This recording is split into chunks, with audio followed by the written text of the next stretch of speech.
All right, we're back again for a snowy edition of helping you cost savings and doing stuff yourself. So in this video, we're working on a valve cover gasket for 2007 Toyota Tundra. It may relate to 2007 to 2009 Toyota Tundra Sequoia. They're kind of almost the same, but you're going to have to replace both valve cover gaskets. I thought it was just their cabin filter. I did change out the cabin filter. If you haven't already, check out that video there. I'll put the link in the description or at the top. That's not the problem. The problem is it's oil dripping out of the valve cover gasket. It's making a whole lot of mess and it is hitting the exhaust manifold, and thus causing a really stinky smell, especially when it's cold outside. So yeah, we have to fix that. I'm just gonna fix it just enough because it's just my son's using it till he goes off to university. All right, to get started, we're going to remove the cover to this. This is this 10mm acorn nuts. You're going to remove that. Remove the whole air mass intake sensor, the snorkel, and the air filter. And we'll have to remove the secondary air check valve right here. That's easy fix if you get the P2440 error code for that. And fortunately for this car, it's easily accessible here. And here, you can easily get those from Amazon. I'll put a link in the description below for those. But I think the 5.7, the secondary air intake, is actually underneath the air mass intake here, manifold. So, fortunately, the 4.7, they just sit out there and you just do it yourself. But we're going to remove all that so we can access the valve cover gasket. So, working on the passenger side for now. So, if you buy the OEM, it'll say RH, which stands for right hand. It's always from the driver's perspective. If you're sitting in the driver's sitting there, it'll be on that side. So if you're watching this in other countries, it's based on wherever the driver is. So this will be left hand, or LH, for OE parts. All right, let's get started.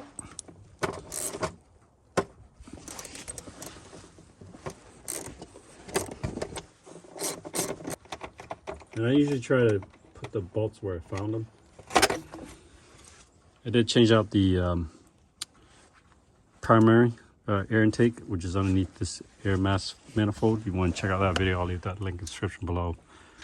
I know they're notorious for sucking in water because the snorkel kind of rides into the tire well of these trucks. So the snorkel actually sits in the tire well here, which sucks into the smog. They call it a smog check valve. That'll give you an error code if you haven't changed that out. It's doable. It is a lot of work, but it is doable. That way you don't get that error code anymore. You could disconnect the mass air sensor here, which is attached to your secondary valve, which is just pull on the tab. This should come right off. So you want everything to be out of your way. There it is. Mass air sensor, there's a little clip here. Just push it in and then pull it out.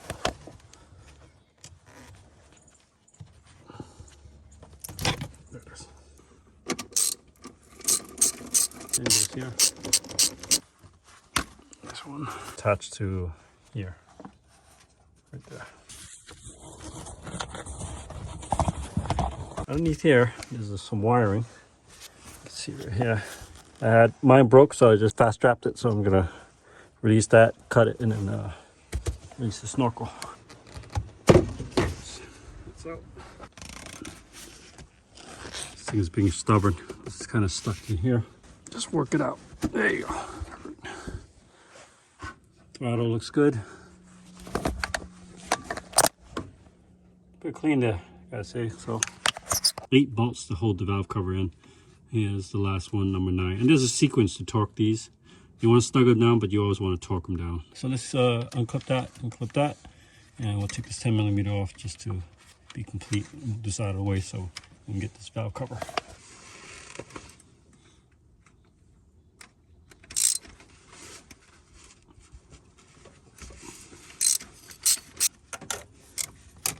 So the snorkel is referring to, this is the snorkel. It goes, follow it, it goes to the tire well down here. It kind of sits right about in here. So it's just sucking in mud into your secondary air check valve, and that's why you get that error code, the P2440 is what you're getting with that.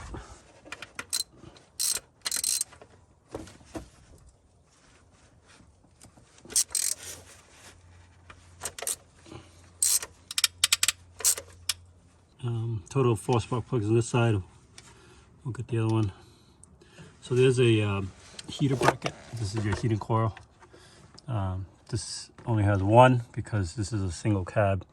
If you have two, you have a couple of heating coils coming out of here. But this is just a bracket that holds to the valve cover gasket, so we're gonna have to remove that. And I'm gonna unplug this secondary air intake here. Pinch pull. There we go. So this will be 1, 2, and these 10 millimeters. You will torque. Well, I will torque this at 8.8 foot-pounds. It just came out that number. It's probably not right. Comment below. I think these are just placeholders. You don't need to torque them, but might as well do it.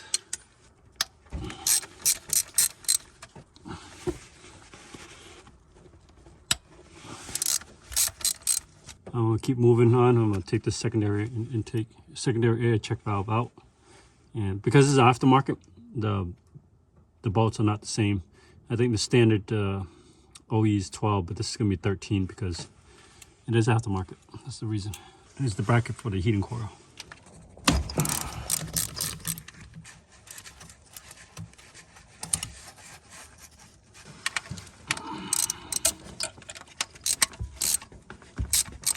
So the aftermarket nuts come with nylon nuts, so that way it doesn't vibrate out.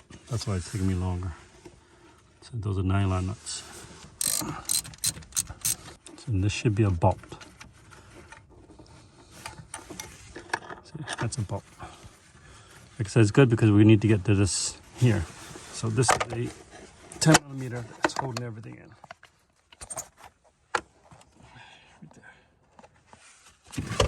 There and there. And I use a ratchet wrench to get that out. It's just 10 millimeter.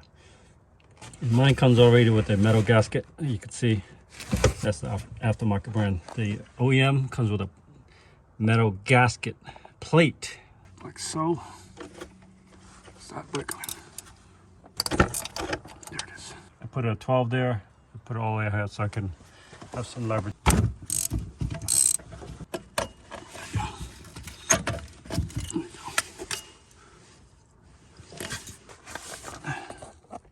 See, it's flexible right there. So you can bend it around to your desire to get this part out. Wiggle, wiggle. Yep, that's 3. Way in there, and that's blocking me. So yeah. All right, let's take the ignition coils off those.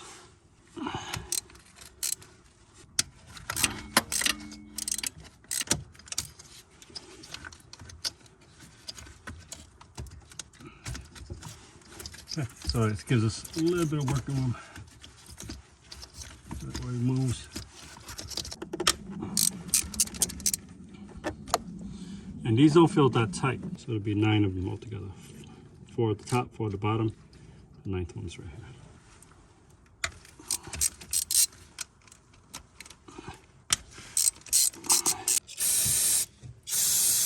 Oh, look at that. It's beautiful. That looks beautiful, folks. Yeah, I just don't want all this stuff to fall in, because we're losing daylight. So for the back, it's kind of tricky. I put a swivel socket on there, swivel 10, to get to that angle. And last but not least, there's a 12 millimeter way back here, right where my hand is. That's hanging on to the valve cover.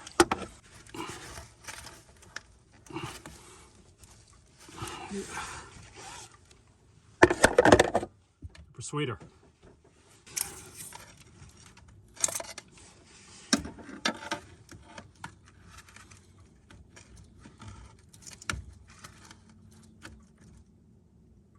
There it is. There we go. Gentle.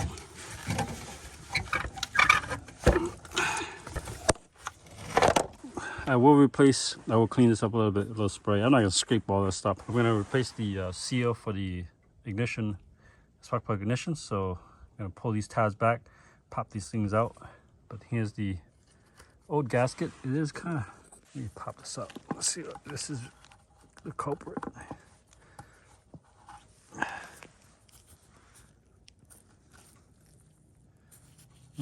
doesn't look too bad. Put a rag over this whole thing and cover up the cams, and clean all this crud off the edges. Because you gotta have a clean edge to have a good seal. You're gonna have to put some like that, about that much. Basically copy what they did here, so that way that doesn't leak out right where the cam meets. There's a little bit of goop there. Clean this up. Put the FIG forming gasket by Toyota, or you can get it from Amazon. I'll put the link in the description below for those. All right, I did the best I can. It's pretty clean there. I used the razor blade to scrape the sides, the perimeters. I was gonna do those right there. I see a lot of people do those on the video, the 2 tabs there and there. Then it's getting late. We'll put some FIG in there, kind of right in the corner here, right with my fingers, like we found it. And they had some up here too, right with my fingers, right here.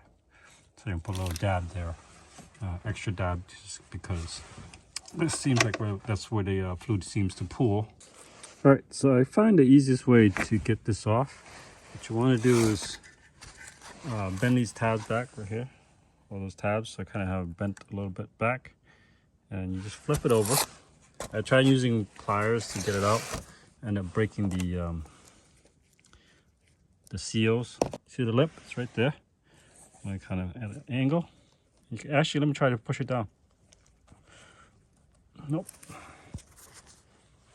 Hit it with a hammer, gentle.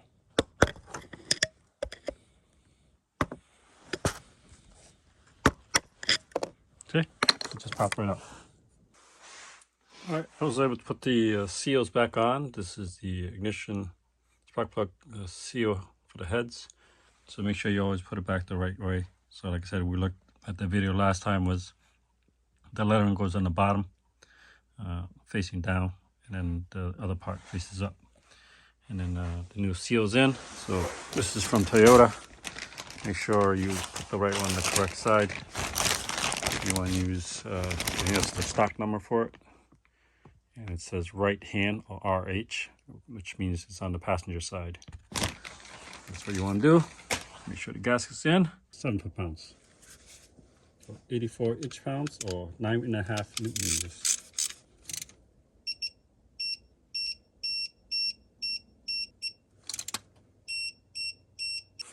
So same exact thing over here. We're going to take out 8 bolts.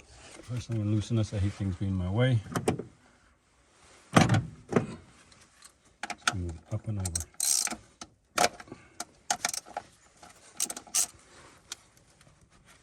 I pinch my finger.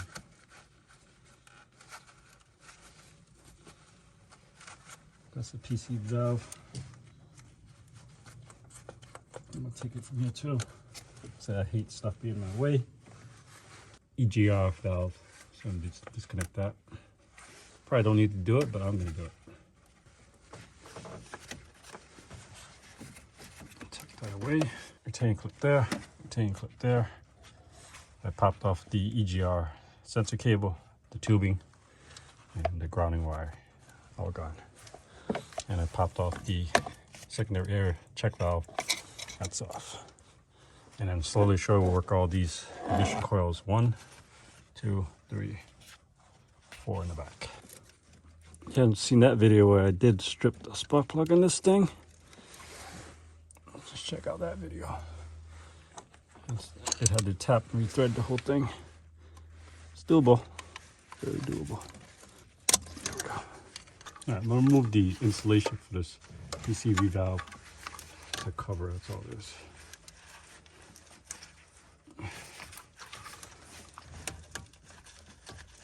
I don't know why it needs to be this fancy cover. No idea. So this should be the same as the other time we did. So I got 13 there. There we go.